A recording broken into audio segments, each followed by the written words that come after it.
মানে এটা কোনো ভূগোল পরীক্ষা হলো না? মানে বেশিরভাগটাই তো পৃথিবীর বাইরে থেকে এসছে। কই ছায়াপথ গ্রহ নক্ষত্র থেকেই তো এসেছিল। হ্যাঁ, তো সেটা পৃথিবীর বাইরে থেকে বলবো না। আর পরীক্ষা হলে আমার সামনে একটা ছেলে বসছিল, সে আমাকে জিজ্ঞাসা করলো যে ভাই তুই পড়ে এসছিস? আমি বললাম আমি পড়ে আসিনি। তুই? বলছে আমি পড়ে এসছি, তুই একদম চাপ নিস না, তোকে পুরোটাই দেখাবো আমি।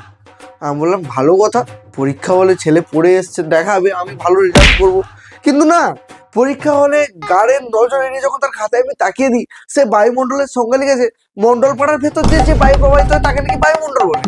আর সেদিকে বাংলা ইংরেজি 3 গার্ড এতটাই লুচ্ছিল যে ফার্স্ট বেঞ্চের ছেলের খাতা ফার্স্ট বেঞ্চের কাছে নেই, তার খাতা অন্য রুমে ঘুরছে।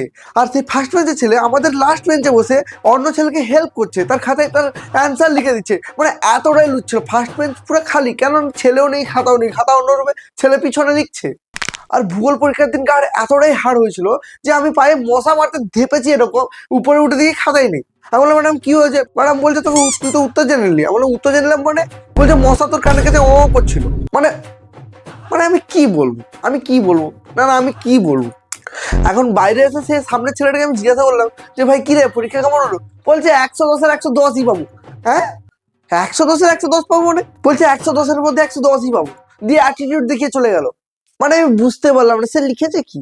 মন্ডল পাড়ার ভিতর দিয়ে বায়ু প্রবাহিত হয় তাকে বায়ুমণ্ডল বলে, এগুলা লিখে এসছে। 110 না মানে পরীক্ষাটাই হলো কখন? আমাদের ওয়েস্ট বেঙ্গল অবস্থা খারাপ। না আর আমি কি বলবো, থাক আজকে এতটাই, আবার দেখা হচ্ছে নেক্সট ভিডিওতে।